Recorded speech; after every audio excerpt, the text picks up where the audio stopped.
নরেন্দ্র মোদীর দল বিজেপিকে ফ্যাসিবাদী বিজেপি আখ্যা দিয়ে এই দলের বিরুদ্ধে যুদ্ধ ঘোষণা করেছেন দক্ষিণী সুপারস্টার থালাপতি বিজয়। কোনো সিনেমা বা সিরিজে না, বরং বাস্তবেই মোদীর বিরুদ্ধে এবার যুদ্ধ ঘোষণা করলেন তামিল অভিনেতা থালাপতি বিজয়। তো ভারতকে তুলোধুনো করলেন মার্কিন প্রেসিডেন্ট ডোনাল্ড ট্রাম্পের বাণিজ্য বিষয়ক উপদেষ্টা পিটার নাভ। দর্শক, এবার ভারতের প্রধানমন্ত্রী নরেন্দ্র মোদীর পতন শুরু। ইতিমধ্যে ভারতের প্রধানমন্ত্রীর বিরুদ্ধে কঠিন হুঙ্কার দিয়েছেন ভারতের তামিল নায়ক থালাপতি বিজয়। তার হুঙ্কার শুনে রীতিমতো গর্জে উঠেছে ভারতের জনগণ। নরেন্দ্র মোদী আর ক্ষমতায় থাকতে পারবে না। ইতিমধ্যে জানা যাচ্ছে শেখ হাসিনাকে নিয়ে এরকম দ্বন্দ্ব শুরু হয়েছে। শেখ হাসিনাকে ভারতের জায়গা দিয়ে নরেন্দ্র মোদী কঠিন বিপদে পড়েছে। বিস্তারিত তথ্য জানতে পারবেন এই ভিডিওতে। 1 সেকেন্ডও না টেনে পুরো ভিডিওটি দেখবেন। চ্যানেলে নতুন হলে সাবস্ক্রাইব করে রাখবেন পরবর্তী আপডেট পাওয়ার জন্য। ভিডিওতে একটি লাইক করে দেখতে থাকুন সম্পূর্ণ ভিডিওটি। কোনো সিনেমা বা সিরিজে না, বরং বাস্তবেই মোদীর বিরুদ্ধে এবার যুদ্ধ ঘোষণা করলেন তামিল অভিনেতা থালাপতি বিজয়।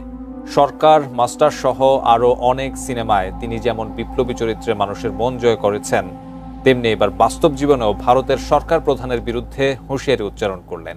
বিস্তারিত শিহাব ইসলামের ডেস্ক রিপোর্টে। நம்பர் 1 சீட்ல இருக்கிற எனக்கு எவ்வளவு ஏறம்। এবার ভারতের প্রধানমন্ত্রী নরেন্দ্র মোদী এবং তার দল বিজেপির বিরুদ্ধে সরাসরি যুদ্ধ ঘোষণা করলেন দক্ষিণ সিনেমার সুপারস্টার থালাপতি বিজয়। বিজেপিকে ফ্যাসিবাদী আখ্যা দিয়ে আদর্শগত শত্রু হিসেবে চিহ্নিত করে ঘোষণাও দিয়েছেন তিনি। আর এই ঘোষণা দিয়েই 2026 সালের তামিলনাড়ু বিধানসভা নির্বাচনের দামামা বাজিয়ে দিলেন এই অভিনেতা এবং রাজনীতিক। তামিল সিনেমার সুপারস্টার থালাপতি বিজয় পর্দায় তার বিপ্লবী ভাবমূর্তি বহুবার দর্শকদের মুগ্ধ করেছে। তবে এবার বাস্তবে রাজনীতিতেও গর্জে উঠলেন তিনি। মাদুরাইয়ের পারিভাতিতে অনুষ্ঠিত তার দল তামিলাগা বেট্রি কাজাগামের দ্বিতীয় রাজ্য সম্মেলনে হাজারো সমর্থকের সামনে বিজয় ঘোষণা দেন আসন্ন বিধানসভা নির্বাচনে তিনি কোনো জোটে যাবেন না, একাই লড়বেন। अरे मैं वो प्लेयर है सर जिसे भले ही गेम ना आता हो, मैदान में उतरा ना तो खलबली मचा देगा। থালাপতি বিজয় তার বক্তব্যে বলেন, আমাদের একমাত্র আদর্শগত শত্রু বিজেপি, আর রাজনৈতিক শত্রু হলো ডিএমকে। আমরা কাউকে ভয় পাই না, আমরা কারো আন্ডারগ্রাউন্ড ব্যবসার সঙ্গে যুক্তও নই। ফেসিবাদী বিজেপি এবং বিষাক্ত ডিএমকের বিরুদ্ধে যুদ্ধ ঘোষণা করছি। এছাড়া তিনি আরো বলেন, সিংহ সবসময় সিংহই থাকে, শিয়াল যতই থাকুক জঙ্গলের রাজা একজনই সিংহ। There are so many jackals and other animals in the forest, but there will be only one lion, and even if it is single, it will be the king of jungle. রাজনৈতিক বিশ্লেষকদের মতে থালাপতি বিজয় এবার নিজ দলকে তামিলনাড়ুর রাজনীতিতে তৃতীয় front হিসেবে দাঁড় করানোর চেষ্টায় আছেন। রাজ্যের শাসক দল ডিএমকে এবং প্রধান বিরোধী দল এআইএডিএমকে এর মতো দুই ঐতিহ্যবাহী শক্তির বিকল্প হিসেবে নিজেকে তুলে ধরতে চান তিনি। 2023 সালে ডিভিকে গঠন করে রাজনীতিতে আনুষ্ঠানিক অভিষেক ঘটে বিজয়ের। তবে 2026 সালের তামিলনাড়ু বিধানসভা নির্বাচন হবে তার প্রথম রাজনৈতিক লড়াই। থালাপতি বিজয়ের এই রাজনৈতিক ঘোষণায় রীতিমতো তোলপাড় শুরু হয়েছে ভারতের রাজনৈতিক অঙ্গনে।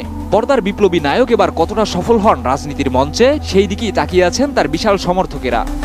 দক্ষিণ ভারতীয় চলচ্চিত্রের জনপ্রিয় সুপারস্টার থালাপতি বিজয় এখন একজন অভিনেতা। তিনি তামিল রাজনীতির সম্ভাব্য নতুন মুখ, যিনি সরাসরি ভারতের প্রধানমন্ত্রী নরেন্দ্র মোদী ও তার দল বিজেপিকে ফ্যাসিবাদী বলে আক্রমণ করেছেন। বিজয়ের এই ঘোষণা শুধু একটি বক্তব্য নয়, বরং তামিল রাজনীতিতে এক নতুন শক্তির আগমনী বার্তা। 2026 সালের বিধানসভা নির্বাচনকে সামনে রেখে বিজয়ের এই হুঙ্কার তামিল রাজনীতিতে এক নতুন হিসাব নিকাশ তৈরি করেছে। এক অনুষ্ঠানে দাঁড়িয়ে বিজয় বলেন, আমাদের আদর্শগত শত্রু বিজেপি আর রাজনৈতিক প্রতিপক্ষ ডিএমকে। এই বক্তব্যে তিনি স্পষ্ট করে দেন যে তার রাজনীতি আদর্শ নির্ভর, যেখানে তিনি হিন্দুত্ববাদী রাজনীতিকে স্পষ্টভাবে প্রত্যাখ্যান করছেন। তার মতে তামিল মানুষ কখনোই বিজেপির মতো সাম্প্রদায়িক দলকে গ্রহণ করবে না।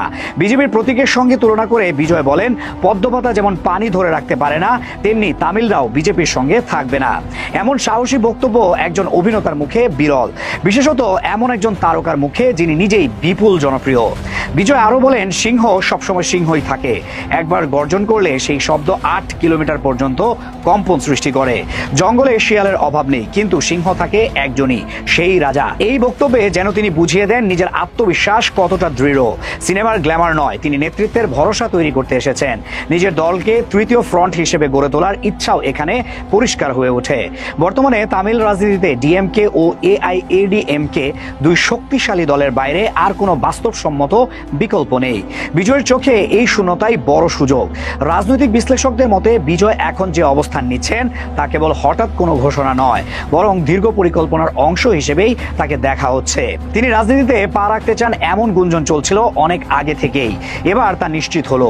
2026 সালের তামিলনাড়ু বিধানসভা নির্বাচনকে সামনে রেখে বিজয়ের এই স্পষ্ট রাজনৈতিক অবস্থান রাজ্যের নতুন উত্তেজনার জন্ম দিয়েছে। ভারতের ইতিহাসে ফিল্ম তারকাদের রাজনীতিতে আসা নতুন নয়। অন্ধ্রপ্রদেশে এন.টি. রামারাও, তামিলে এম.জি.আর ও জয়ললিতা সবাই অভিনয় থেকে রাজনীতিতে এসে মুখ্যমন্ত্রী পর্যন্ত হয়েছিলেন।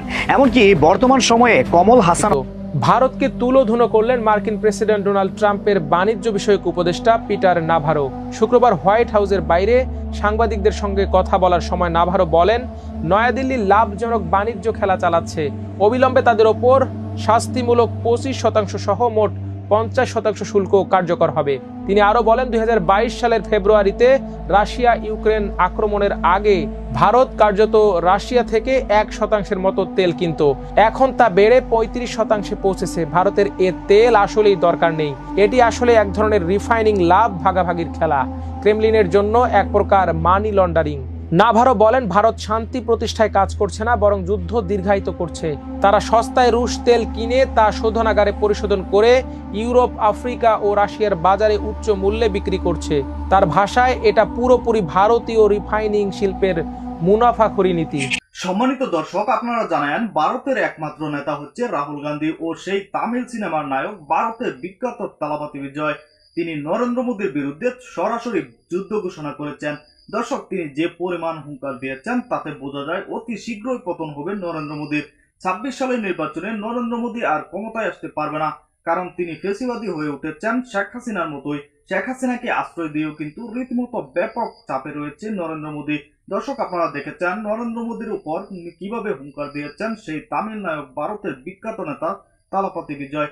দর্শক, এই ভিডিওটি আপনারা দেখেছেন। এই ভিডিও সম্পর্কে আপনাদের মূল্যবান মতামত অবশ্যই কমেন্টে জানাবেন এবং পরবর্তী আপডেট ভিডিওগুলো সবার আগে পেতে চ্যানেলটিকে এখনই সাবস্ক্রাইব করে রাখুন। আসসালামু আলাইকুম।